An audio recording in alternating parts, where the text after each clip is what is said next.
Hello everyone, and welcome back to another Dwarven Tavern. This is a continuation of this boxed set, this review. It is the Pirates of Drinax, or Drinax, or Drinax, or Fnur. It is a Traveler, 2nd edition, Mongoose Studio, Mongoose Publishing endeavor. Highly applaud the efforts of Mongoose to keep this game alive, because it is my favorite sci-fi role-playing game by far. That's not saying that the other ones are bad. Now, don't get me wrong. Just because I have a favorite doesn't mean I don't like the others. This part is called the Trojan Reach, and that's not the desperate grab for your dresser drawer when you have a hot date. This is the Trojan Reach, which is an addition. It is an expansion of the first book, which is the campaign, The Pirates of Drinax. Pronunciation and I don't get along much because I am such a complete and total stickler for getting it right, and when I don't know, my confidence is shook. So it's also a campaign setting. It has it's 213 pages.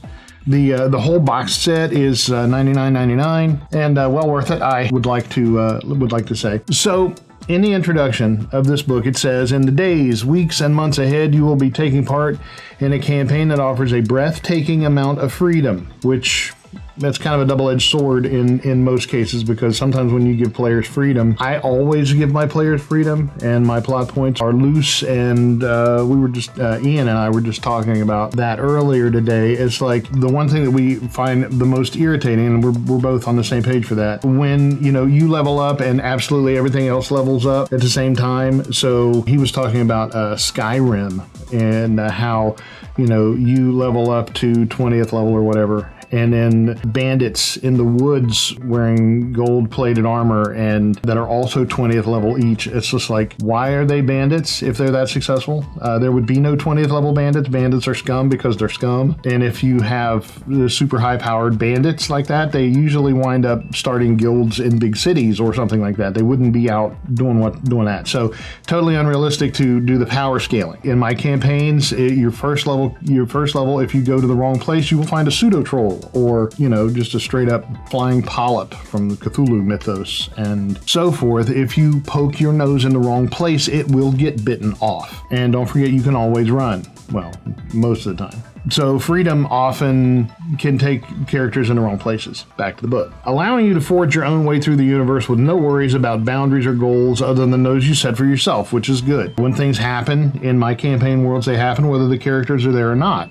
So they either experience it, and I think I might have mentioned this in the past review. The characters, they either experience it, or they hear about it, or they don't, and possibly, you know, I have a dungeon that I created in 1985. I wrote out this dungeon. It's in this folder, still over here in the bookshelf, and it was never played because they didn't find the secret door. It's like a 5-level dungeon, and that's fine. It was like I enjoy doing the work, so if it's played through or not, no biggie. But it happened, you know, there were things that happened in that dungeon that had a profound effect on the campaign that we're playing now, because there were no players there when it happened. They couldn't prevent it because they didn't find the secret door, and I'm not going to force it because that's meta, and I'm not a meta guy. You will also be able, nay, encouraged to engage in that one activity you always wanted to take part in during Traveler games, but always found your referee dissuading you from.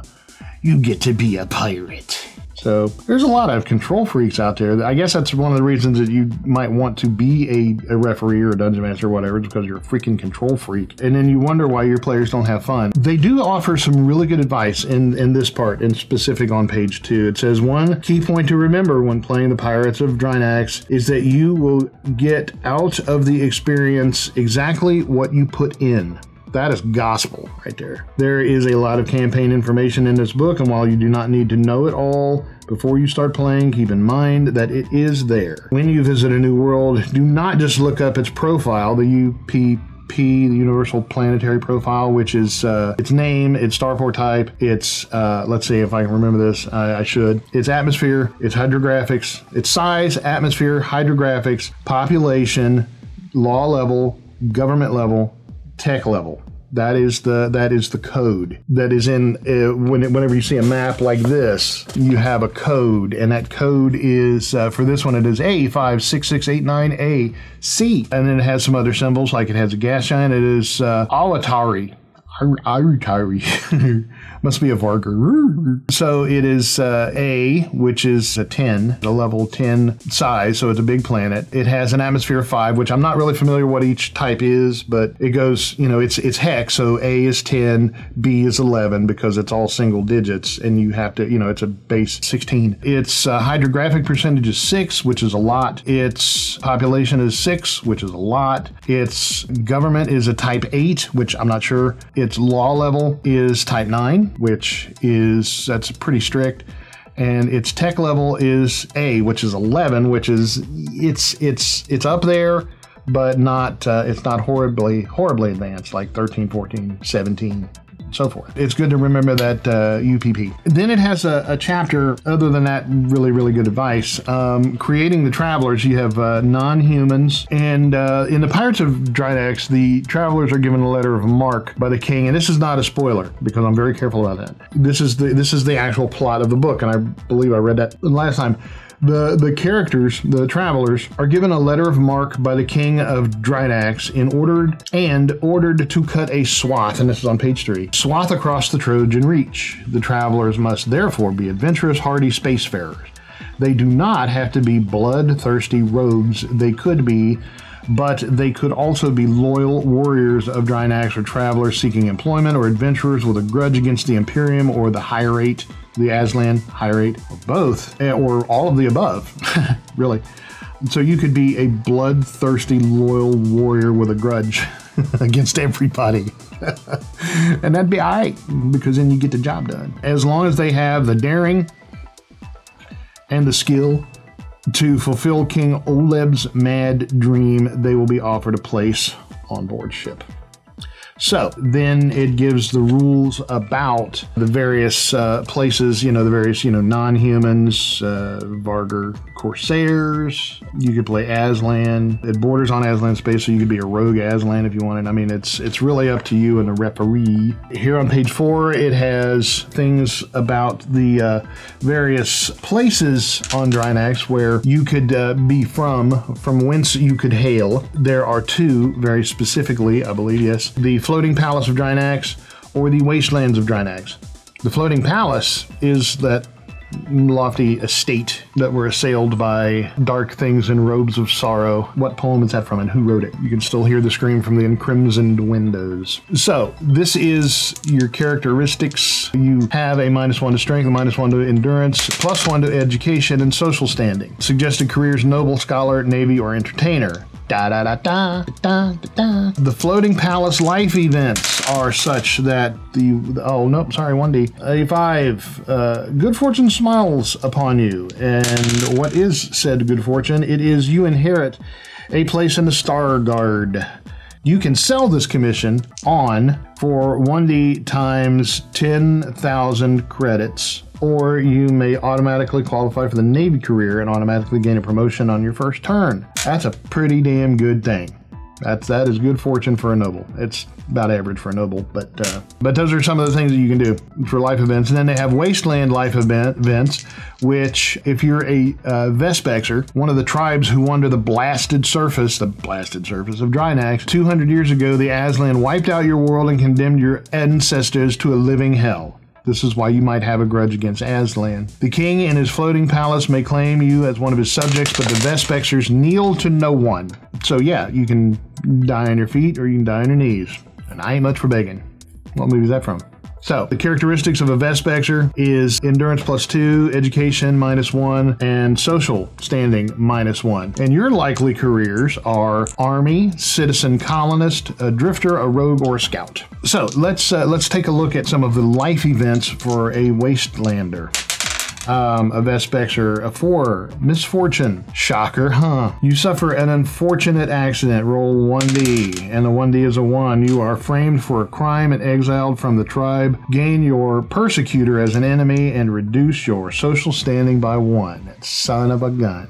and he would get a gun. Well, part of it. So obviously you made an enemy in your good deeds. And in there are three. I'm sorry. The agricultural world of Asim is the only province left to the kings of Drinax. Prior to the reconquest, the Asim were ruled by the Cryptic Foundation. Life has improved marginally for the peasants since then, but the planet is still a low-tech backwater. Your characteristics adjustments is endurance +1, education -1. You're a farmer. There are schools in southern Ohio that I have seen that they take 4 weeks off to do the 4-H fair.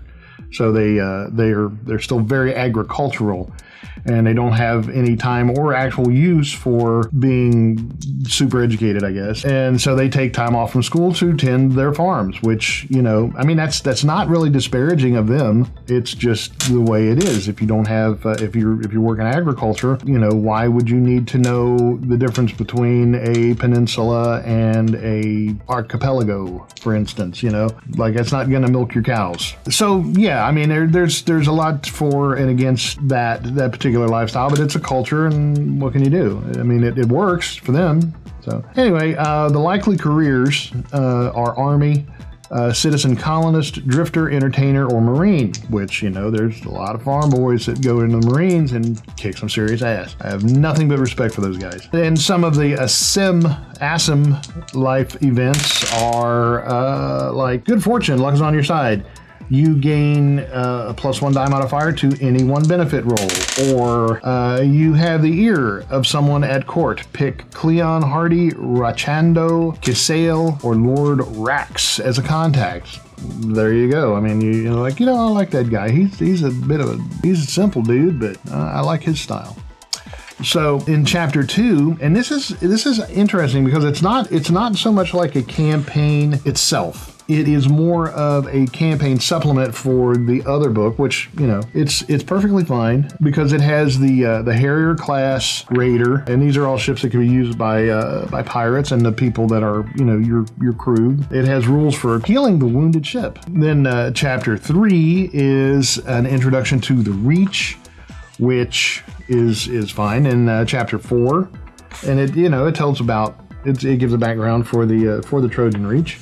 Then it gives a timeline, which I love those because it gives you, in very, very few words, it gives you a lot of information about the history of a place. Here on page 16, for instance, the timeline, so it's counting backward. -2000, the rise of the Empire of Sindal. 1600, Sindalian revolts begin, so the empire lasted for about 400 years. Then 200 years later in 1400, fall of Noricum and the collapse of the empire. The Duke of the regional capital of Drinax claims the imperial title. And -1000, so 400 years after that, the Aslan first crossed the Great Rift to the Trojan Reach. 500 years later, and 500, no, it'd be 1500 years later, because it was -1000, -1000.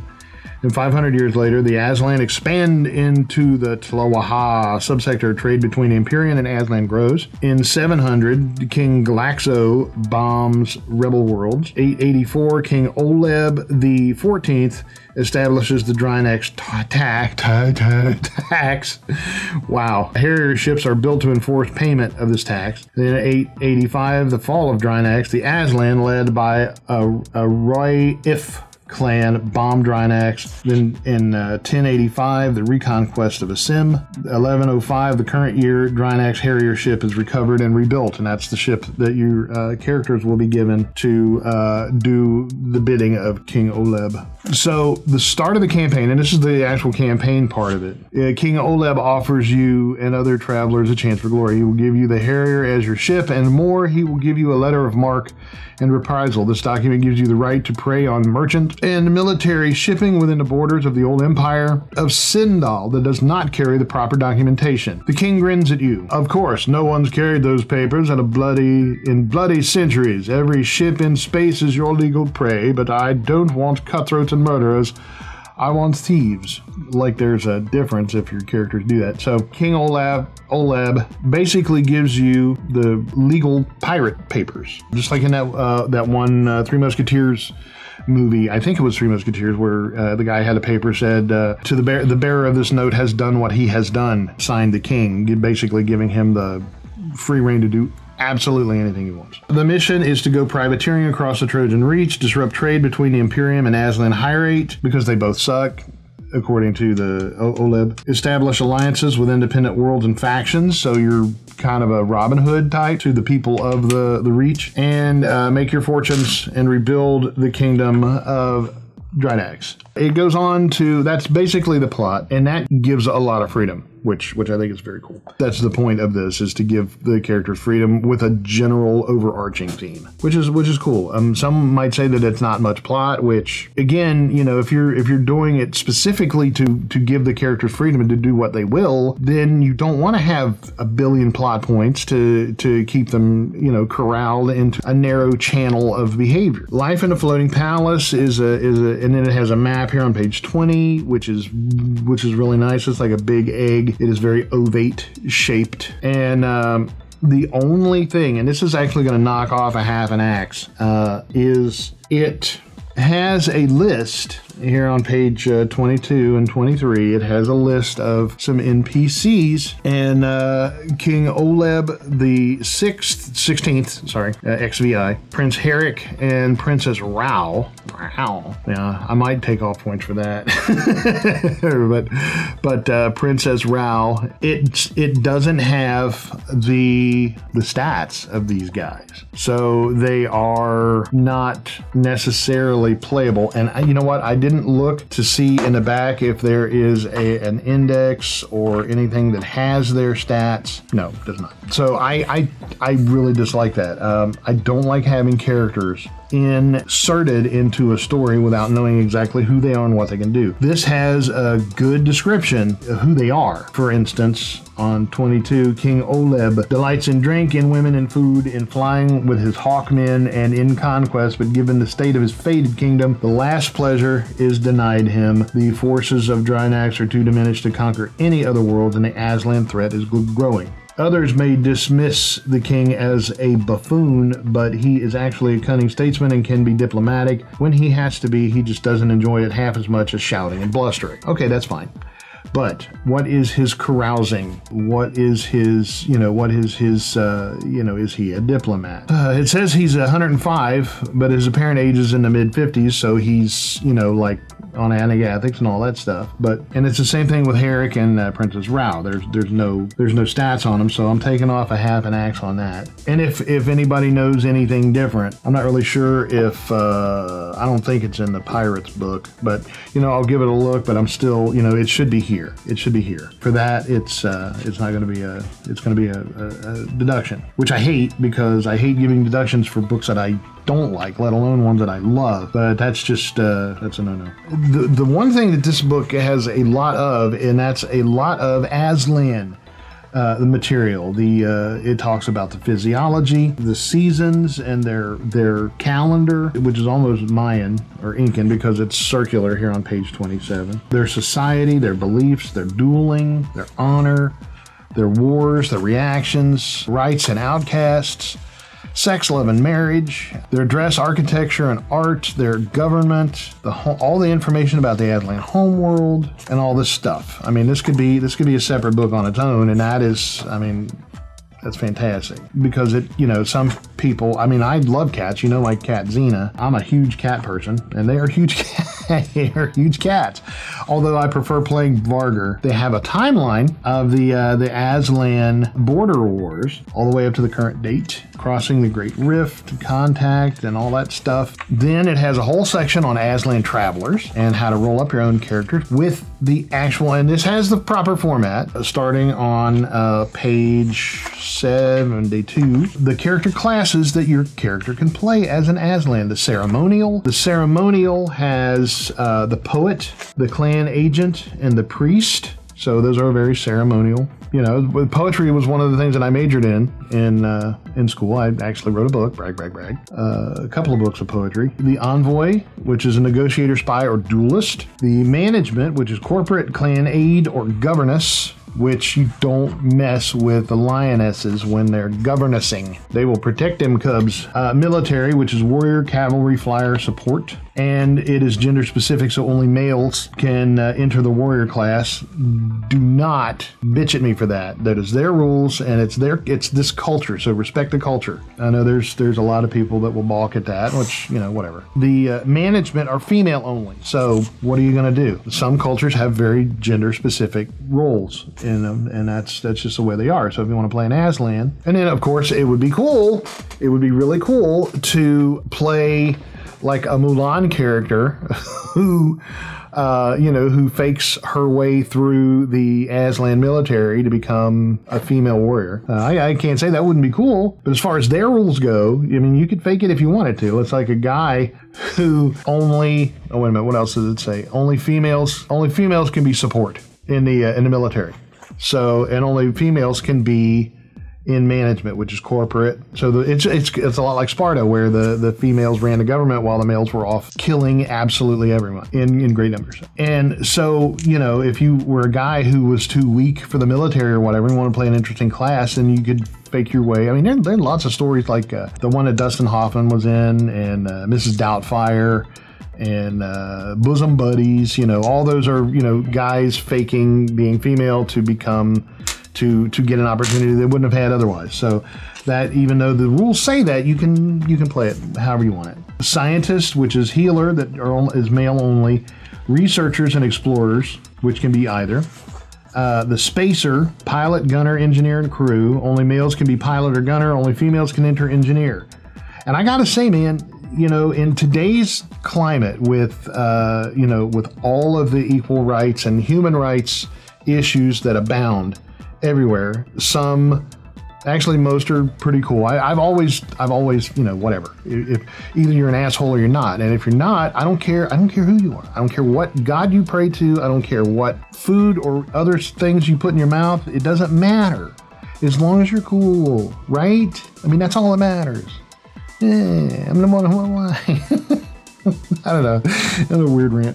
But anyway, a lot of, some of it's obnoxious. There's people who take things too far in everything, even in moderation. You can take moderation too far. So the space officer, only males can enter commander, only females can enter shipmaster or navigator. So the Aslan are incredibly gender-based. And the outcast, no matter the event or mishap, you can never be ejected from the outcast career, because that would be redundant. Outcasts can be laborers, traders, or scavengers. And then the outlaw can be anybody, a pirate, a raider, or a thief. The wanderer, which is male only, which is belters, nomads, and scouts, which, if they do go by the hunter-gatherer and nurturer-healer theme of gender roles, then the male being a wanderer makes sense. The females would never, they might become outcasts, but they wouldn't wander, because they're the female in Aslan society. The base female instinct would be to huddle with the pride. I mean, I can see it. I mean, you might disagree with it and allow whatever, and I don't care. But that's the way it is in this book, and I applaud their ballsiness. Any book in this day and age that would actually put gender assignments in their rules is a huge ballsy maneuver, and I applaud them. I might give them that half an act back that they lost just for that, because that is not succumbing to the obnoxious. That is doing the way it is and letting you do what you want to with it. You can ignore these rules completely. It's your freaking game. So, if you don't like those rules, don't follow them. It's simple. Don't get mad. Just scroll on, man. Okay, so, and then it has a list of life events for the Aslan character rolling, mustering out, and then it has a section on the central supply catalog for specifically based on Aslan technology. Which is Aslan armor, because they've got the long cat feet. Some would say it's backwards bending knees, but that is not the case. They have long feet, and these freaking armors, very specifically these two on page 101 are really. I'm probably gonna have to roll up an Aslan character because of this. And then the heavy combat armor, vac suits, and stuff like that. The dew claw, because they have a claw that comes out of the palm of their hand. which, you know, I've got a scar from trying to putting a knife through my hand, basically. So that gives me it's kind of cringy for me, but it's really cool. Then it's got robots and communications and the slave machine, because apparently they're humanoid robots, and the Aslan culture may or may not disparage slavery. The technician, which I wish I had. Medical supplies, personal augmentations, the predator suite. You can get a prehensile tail implant. So if you want to go, you know, straight up monkey cat. Then it's got a list of weapons of the hunt, so forth and so on. And it has a whole list of Aslan specific vehicles and so forth. So it's a huge resource for Aslan players. If you like Aslan, this is definitely a book you want. And you know what? I am going to give that half an axe back just because of that, just because of the detail and stuff they went to the Aslan and the cool artwork. So yeah, it's still hovering at 5. Then it has there's a section on exploring the Trojan Reach, which I don't know why I'm talking like that. It's not boring at all. It's very detailed, and it's rather exciting, and it's hard for me to actually concentrate on talking about it because I'm freaking reading it again. The Aslan are the 1,000-ton elephant in the room when considering the rest of the Trojan Reach. So the Trojan Reach is just completely dominated by the Aslani hierate. And then it has a whole list of companies and corporations that you don't have to come up with. There is a company called the Acquisition of Things Not Us. Yeah, that's pretty cool.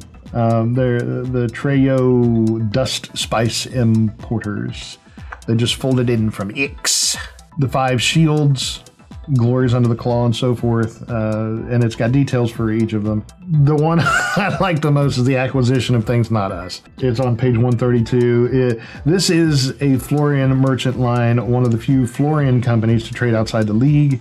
It has a number of long-range scout ships that wander the galaxy looking for items that would be of use to the League, but not yet being offered by the FTC or any other trader. Things Not Us. In the past, Acquisition of Things Not Us has brought back items of diverse as anagathics, Vargar artwork, library data, textiles, and coins. A canny human merchant who shadows an Acquisition of Things Not Us trader can predict what the Florian League will next demand. So, there you go. Then it has information about the manorial subsector, all the planets, all their statistics, and so forth, and a description of each with a map. Then it has, it's basically a whole chapter of the varying subsectors in the Trojan Reach, which, you know, it's detailed and in the proper format, which, you know, that's good. That's good. After all of the subsectors are delineated, which is a word that I have not used this time yet, it goes into the, I mean, it's all the data on the subsector. So it's a very, very thick section of it. Then it, of course, it has a map on page 210 and 11 about the 2,000 worlds: the Imperium, the Great Rift, the Aslan Hierate, Terra, the Solomoni Sphere, Hive Federation, the Jodani Consulate, the Claw, Vland or Vland, Vargar Extents, the Lesser Rift, etc. Then let's see, it goes to the index and has some other data here at the nope, just the index. But there was something I missed while I was looking through this, which was in each of the worlds, or in some of the worlds, it has the occasional example life form, like on the Gazulan subsector. It has the planet O'Keefe with the Ochkifi, which is just like, it reminds me a lot of the kind of the worm in the movie Prometheus. Was that the one? Where the thing, it looks like a cobra. And Ochkifi worm has 84 hits, a speed of 5 meters. It has athletics, melee, and survival. Fanged maul of 5 dice of damage. Holy ouch. It's amphibious, has +3 armor. It's large and a slow metabolism. And its behavior is a carnivore/killer. So that is a terrible, terrible thing. And I would not want to meet one. The Theban lion So it does have a few cool sample life, and I call them sample life forms because, you know, you could make an entire, I mean, look at Earth, for crying out loud. It has so many various life forms that it would be, there it is. That's the one thing I was, yeah, the Aslan animals is here on, it looks like page 61 and 2. It has a sampling of some of the, because, you know, you could make an Encyclopedia Britannica size monster manual for all of the life forms, or, I mean, we don't even know all of the life forms on Earth. There's new species being discovered every day, so to make a comprehensive volume of all of the life forms on every planet and every subsector, I mean, sure, it would be cool, but it's neither practical nor really, it's just not practical. It's possible, but it has a sampling of creatures to give you an idea of what the creatures are like in this particular environment. So I think that's all you need. Everything else can be made up as you go, because you don't want to be a Charles Darwin in the glorious empire on, you know, the planet Labora in the Gazulan subsector, because there's like, I don't know, 20 planets, 20 worlds in this subsector, and this is just one, and your players may never go to it. So, and it has its own very particular biosphere, or I guess it'd be the biosphere, an ecosystem based on its own evolutionary happenstances.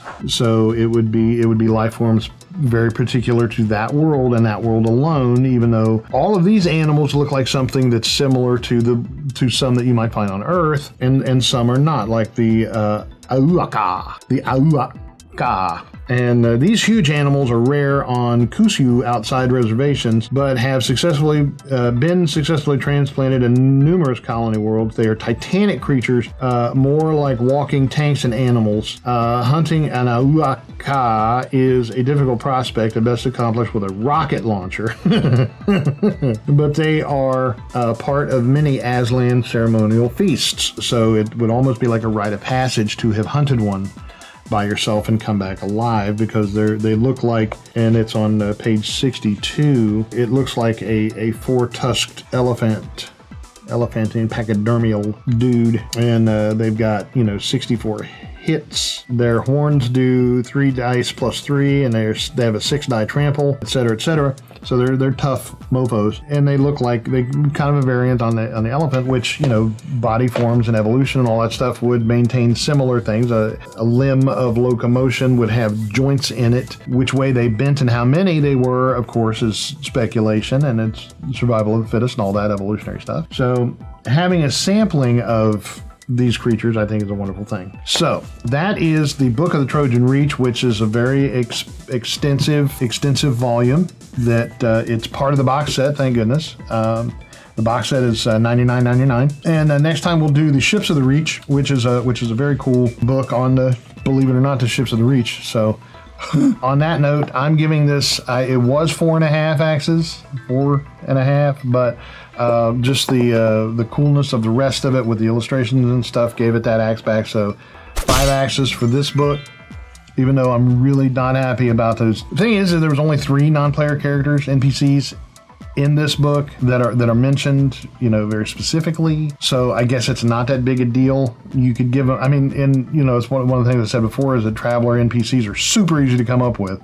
So you could give, you know, you could make up for that. But the fact that it wasn't listed when it was listed in this other book with all of them so well, that it was really a bad mark. So it's 5 axes. One of them is half rusted. We'll say we'll say that, and that's the Trojan Reach in the Pirates of Drinax or Drinax. The pirate. The dude's mongoose Matt Strange is probably going to get tired of me saying how do you pronounce this, but this is the Pirates of Drinax. I'll say it differently each time, so I'm bound to get it right eventually. Or once. So go to Mongoose Publishing and say, how do you pronounce that? And then buy it. And on that happy note, on behalf of the entire cast and crew, I am, and always will be, Dr. Jeff Goins, wishing you to want for nothing but adventure. And at first I feared it, but then I charged across the Trojan Reaches. Thanks for watching. We'll see you next time. Let the